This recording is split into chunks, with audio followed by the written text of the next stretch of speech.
Hello বন্ধুরা, কেমন আছো সবাই? আশা করছি সকলেই অনেক ভালো আছো। প্রিয় বন্ধুরা, আজকে তোমাদের জন্য নিয়ে এলাম আরও একটি নতুন গল্প। আশা করছি তোমাদের দাঁড়িয়ে যাবে, তাই ভিডিওটি শুরু থেকে শেষ পর্যন্ত দেখো। একদিন আমার মাথায় খুব যন্ত্রণা করছিল। আমার দেওর বলল, বৌদি এসো ম্যাসাজ করে দিই। যখন দেওর ম্যাসাজ করলো তখন আমি এত শান্তি পেলাম যে পুরো রাত যেন আমার কোনো হুঁশই ছিল না। তারপর আমি প্রত্যেক দিনই আমার দেওরকে দিয়ে ম্যাসাজ করাতাম। আর ওই দিন আমার শরীরে তেল লেগেছিল। পরের দিন আমি ক্যামেরা লাগিয়ে দেওরকে ডেকেছিলাম। যখন সকালে উঠলাম তখন ক্যামেরায় দৃশ্য দেখে আমি তো পুরো কেঁপে উঠলাম। আমার দেওর তো আমার সাথে। কখনো কখনো আমরা সম্পর্কের সীমানার খেয়াল রাখি না, আর এই কারণের জন্যই আমাদের অনেক লোকসান হয়ে যায়। প্রত্যেকটা সম্পর্কের একটা সীমা থাকে, আর যদি মানুষ ওই সীমা পার করে যায় তাহলে সেই সম্পর্ক তার জন্য সমস্যা হয়ে দাঁড়ায়। আমার সাথেও কিছু এরকমই হতো। আমি একটা সম্বন্ধে আমার সীমারেখা পেরিয়ে গিয়েছিলাম, আর এজন্যই বরবাদই আমার ভাগ্য হয়ে দাঁড়িয়েছিল। যা কিছু আমার উপর দিয়ে বয়ে গিয়েছিল সেগুলো আমার পক্ষে ভুলে যাওয়া মুশকিল ছিল। গত কয়েকদিন ধরে আমার মাথা যন্ত্রণায় যেন ফেটে যাচ্ছিল, আর কোনো ওষুধ কাজও করছিল না। আমার রাতের বেলায় ঘুম না হওয়ারই সমান ছিল। আমি পুরো পুরো রাত জাগতাম আর ঘরের মধ্যে এখান থেকে ওখানে ঘুরে বেড়াতাম, বা নিজের বিছানাতে এপাশ ওপাশ করতাম। আবেগের ছটপটানি আমাকে পাগল করে দিত, এজন্য আমার মাথায় যন্ত্রণা হতে থাকত। আমার দেওর পঙ্কজ, যে কিনা বয়সে আমার থেকে ছোট ছিল, সে আমার ভীষণ খেয়াল রাখত, আর আমরা দুজনে বেশ ভালোই মিশতে পারতাম। আমি ভুলেই গেছিলাম যে দেওর আর বৌদির সম্পর্ক ঠিক কিরকম হয়। অনেক রাত অবধি সে আমায় জেগে থাকতে দেখত। একদিন আমার কষ্ট দেখে বলতে লাগলো, বৌদি আমি তোমার মাথায় তেল মালিশ করে দিচ্ছি, তোমার যন্ত্রণা এক্ষুনি ঠিক হয়ে যাবে। তার কথা শুনে আমি হেসে ফেললাম। আমার মনে হলো যে সে এমনিই বলছে। আমি বললাম, আচ্ছা ঠিক আছে, লাগিয়ে দাও। সে তেল নিয়ে আসলো আর আমার মাথায় ভালোভাবে ম্যাসাজ করতে লাগলো। তার সাথে সে তার পুরো দিনের গল্প আমাকে শোনাতে লাগলো। তার আঙ্গুলের দ্রুত ম্যাসাজ আমায় ভীষণ শান্তি দিচ্ছিল। আমার রোজ রাতে চা খাবার অভ্যাস ছিল। পঙ্কজ আমার জন্য চাও নিয়ে আসলো নিজের সাথে করে। মালিশ করার পর আমি পঙ্কজের সাথে চা খেলাম আর শুয়ে পড়লাম। আমার এমন ঘুম আসলো যে আমি একেবারে সকালবেলা উঠলাম। সত্যিকারের পঙ্কজের ম্যাসাজ এ তো যেন জাদু ছিল। আমি অনেক বেশি শান্তি অনুভব করছিলাম। অনেকদিন পরে আমার এরকম গভীর ঘুম আসলো। সকালবেলা উঠে যখন আমি স্নান করতে বাথরুমে গেলাম, আমি তখন ভীষণ অবাক হলাম যে আমার পুরো গায়ে কোথাও কোথাও তেল লাগানো। বোধহয় আমি ঘুমের ঘোরে নিজেই মাথার তেল এদিকে ওদিকে লাগিয়ে দিয়েছি। ঘুম পুরো হওয়ার কারণে আমার মাথার যন্ত্রণা চলে গিয়েছিল। এরপর আমি দিনভর কাজ করতে লাগলাম। আমার বিয়ের 1 বছর কেটে গেছে, আর এই 1 বছর আমি ভীষণ ভালোভাবে কাটিয়েছি। যখন আমি এই বাড়িতে বউ হয়ে আসলাম তখন আমার দেওর পঙ্কজের মাত্র 6 বছর বয়স ছিল। পঙ্কজের মধ্যে অনেক বেশি বাচ্চামো ছিল, আর সে একদম আমার ছোট ভাইয়ের মতোই লাগত। আমার বর আমায় বলেছিল যে তার বাবা খুব তাড়াতাড়ি পৃথিবী থেকে চলে গেছে, যার জন্য পঙ্কজ তার বাবার ভালোবাসা পায়নি। তার মাও পঙ্কজের উপর আর ঘরের উপর অনেক কম ধ্যান দিতেন, আর আমার বর আকরম এখানে তো থাকতই না। এজন্য আকরম আমাকে বলেছিল যে এখন সব থেকে বেশি আমি যেন পঙ্কজের খেয়াল রাখি। আমি তাকে কথা দিয়েছিলাম যে পঙ্কজকে একদম নিজের বাচ্চার মতো রাখব, আর আমি আমার কথা পুরো করেছিলাম। আমার বর আকরম অন্য শহরে চাকরি করত। সে মাসে 4 দিনের জন্য বাড়ি আসত।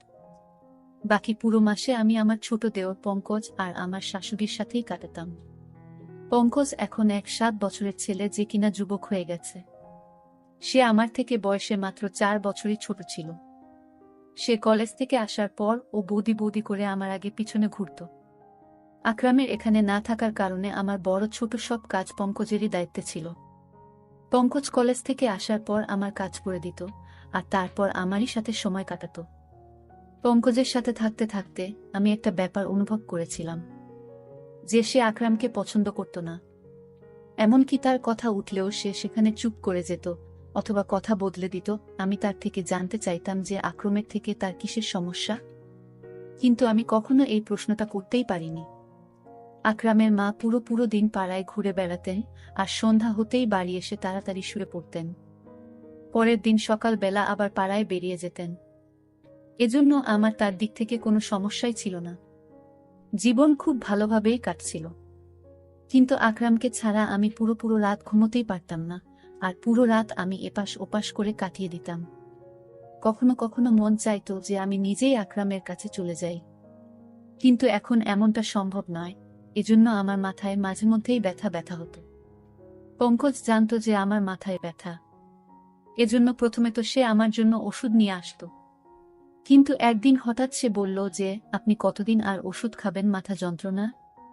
এর থেকে তো ভালো যে আমি আপনার মাথার ম্যাসাজ করে দিই, আপনি অনেক শান্তি পাবেন। আমি পঙ্কজকে বললাম, ম্যাসাজ করার বদলে কিছুদিনের জন্য আমাকে নিজের দাদার কাছে পাঠিয়ে দাও, আমি নিজেই ঠিক হয়ে যাব।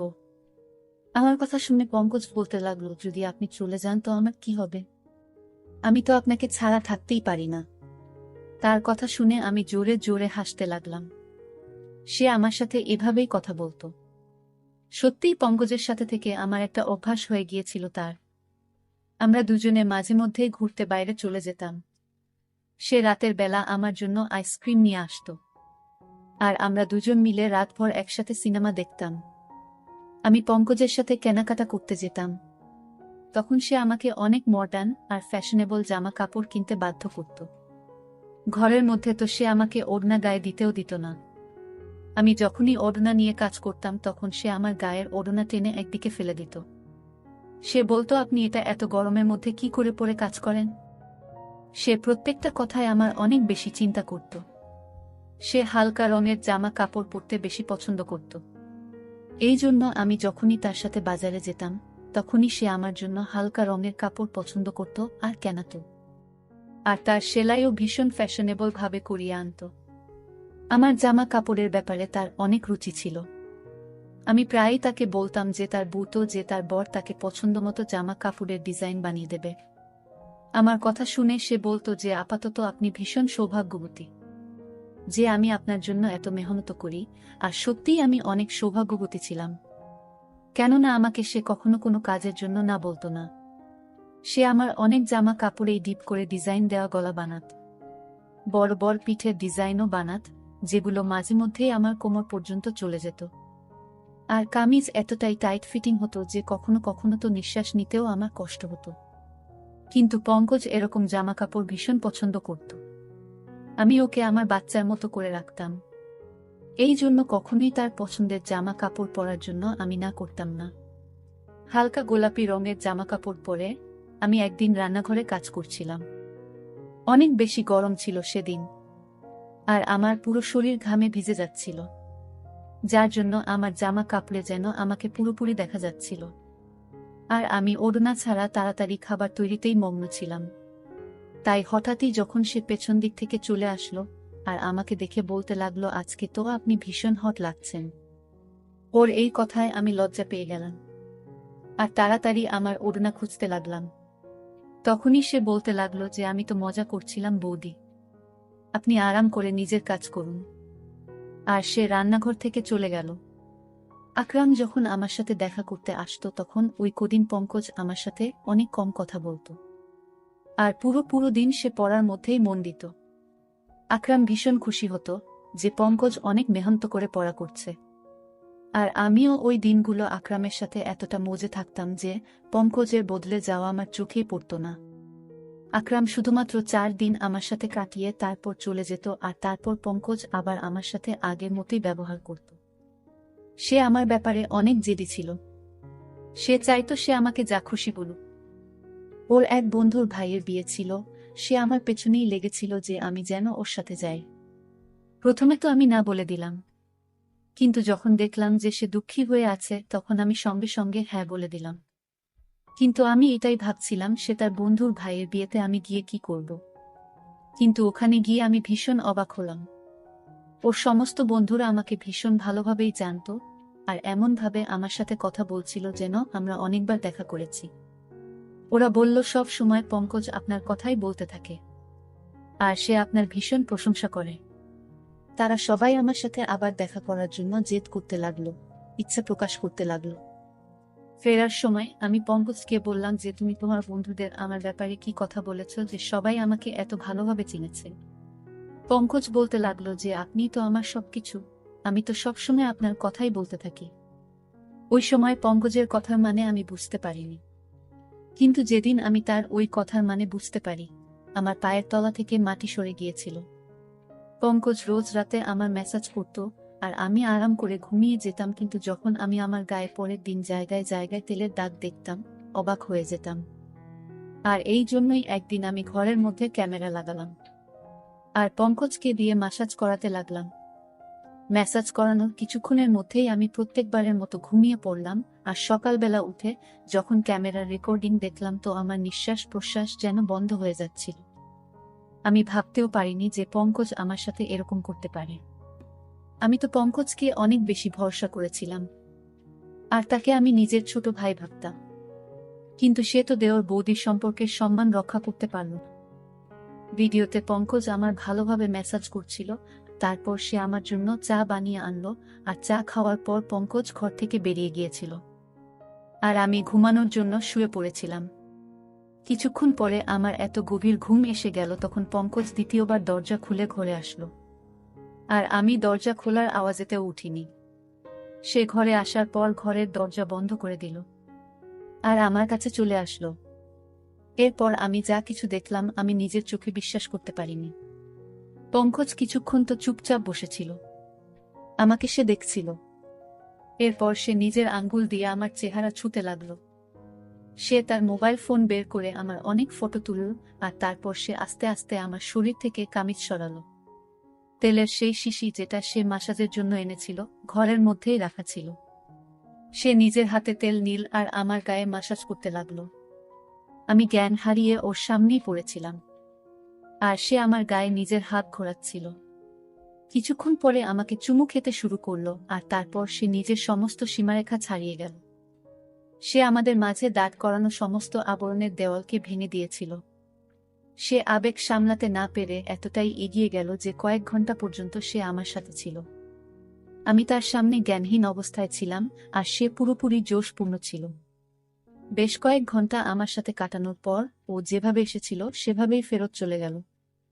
সে আমার ইজ্জত খুব বাজেভাবে নষ্ট করে গেল, আর এটা দেখে আমার হৃদয় পর্যন্ত কেঁপে উঠল। আমি তো তাকে নিজের ভাই ভাবতাম, এজন্য তার সাথে এত ভালোভাবে মেলামেশা করতাম, কিন্তু আমি কখনো জানতেই পারিনি যে ওর চরিত্রই খারাপ ছিল। আমি আমার ঘরে বন্ধ ছিলাম, যখন সে কলেজ থেকে আসলো সে সোজা আমার ঘরে চলে আসলো। একদম আমার কাছে বসে বলতে লাগলো, বৌদি কি হয়েছে, তোমার শরীর ঠিক নেই? আমি গভীরভাবে তার দিকে তাকালাম, আর ক্যামেরার রেকর্ডিং তার দিকে বাড়ালাম। সেটা দেখে সে কিছুক্ষণের জন্য তো চুপ করে গেল। এরপরে সে যা বলল সেটা শুনে পুরো আমার গায়ে শিহরণ জেগে গেল। সে হঠাৎ করেই নিজের ভালোবাসার কথা আমাকে বলতে লাগলো। সে বলতে লাগলো চিরদিনই ভালোবাসার জন্য অভাব বোধ করত সে। যখন আমি তার দিকে ধ্যান দেওয়া শুরু করলাম তখন তার ভালো লাগতে লাগলো। সে বুঝতে পারল যে তার জীবনের কেউ এমন আছে যে তাকে ভালোবাসে। ও বলছিল যে এবার ও আর আমার থেকে দূরে যেতে পারে না, আর এই জন্যই তার নজরে তার বড় দাদার অস্তিত্ব খটকাতে লেগেছিল। যখনই আকরাম আসত সে নিজেকে ঘরের মধ্যে বন্ধ করে দিত, কেননা আমাদের দুজনকে সে একসাথে দেখতে চাইত না।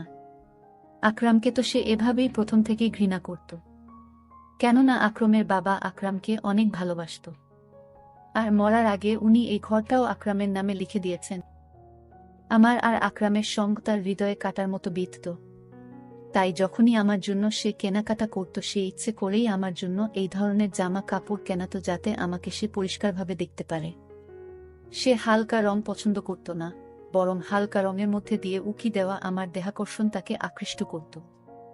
সে বলতো যে সে সৌন্দর্যে আহত হয়েছে, সে শুধু আমাকে পেতে চাইত। সে নিজের আবেগকে কাবুতে রাখতে পারছিল না যখন সে আমাকে রাতভর জাগতে দেখত। এই কথাটা তাকে ভীষণ অস্বস্তিতে ফেলত যে আমি তার দাদার কথা ভেবে জেগে আছি। ওর ইচ্ছা ছিল আমি যেন তার জন্য জেগে থাকি আর জীবনভর যেন তার সাথে থাকি। সে নিজের দাদার থেকে আমাকে আলাদা করতে চেয়েছিল আর নিজের কাছে আনতে চাইত। এই জন্য সে আমার ম্যাসাজ শুরু করে যাতে আমি শান্তি পাই, আর সে আমার চায়ে ঘুমের ওষুধ মিশিয়ে আনত।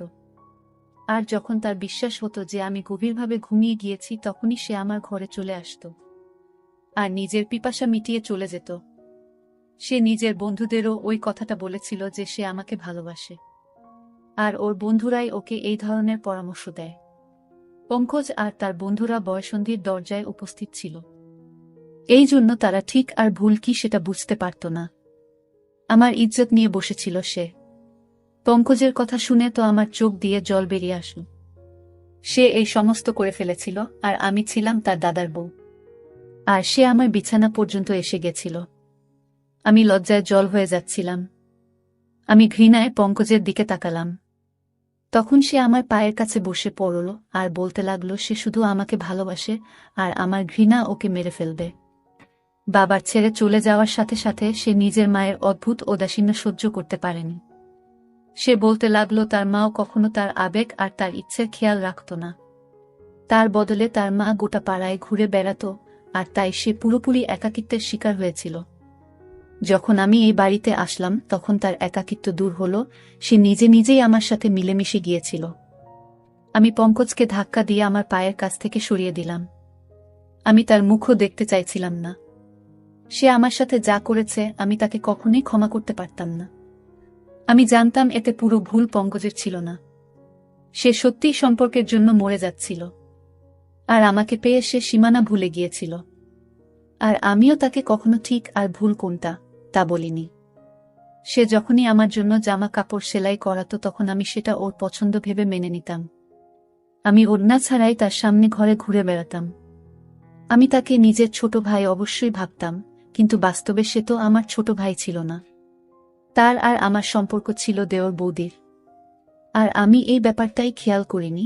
আজকালকার দিনে যেখানে 1-3 বছরের বাচ্চাও পুরো সব কথাই জানতে পারে, আমি কি করে ভেবে নিলাম যে আমার 1-7 বছরের দেওর একটা ছোট বাচ্চা হবে। আমি তাকে বললাম এটাই ভালো হবে যে তুমি আমার থেকে দূরত্ব বজায় রাখো, আর আমাকে নিজের চেহারাও দেখাবে না। আমার পক্ষে এবার তার সাথে একই ছাদের নিচে থাকা মুশকিল হয়ে গিয়েছিল। সে বলতে লাগলো যে এই কথাটা যেন তার দাদাকে আমি না বলি। আমার মধ্যে তো নিজে থেকেই এতটা ক্ষমতা ছিল না যে আমি আকরামকে এত বড় সত্যিটা বলবো। সে ভীষণ লজ্জিত ছিল আর সে নিজের ঘরে চলে গেল। কিন্তু আমি নিজের নজরেই নেমে গিয়েছিলাম। আমি সঙ্গে সঙ্গে আকরামকে ফোন করলাম। তাকে বললাম আমি এবার তাকে ছাড়া থাকতে চাই না। হয় সে নিজে এখানে চলে আসুক আর না হয় আমাকে তার কাছে ডেকে নিক। আমার কথা শুনে আকরাম প্রথমে তো অবাক হয়ে গেল যে আমার হঠাৎ করে কি হলো, কিন্তু যখন আমি বারবার বলতে লাগলাম তখন সে বলল সে তাড়াতাড়ি আমাকে তার কাছে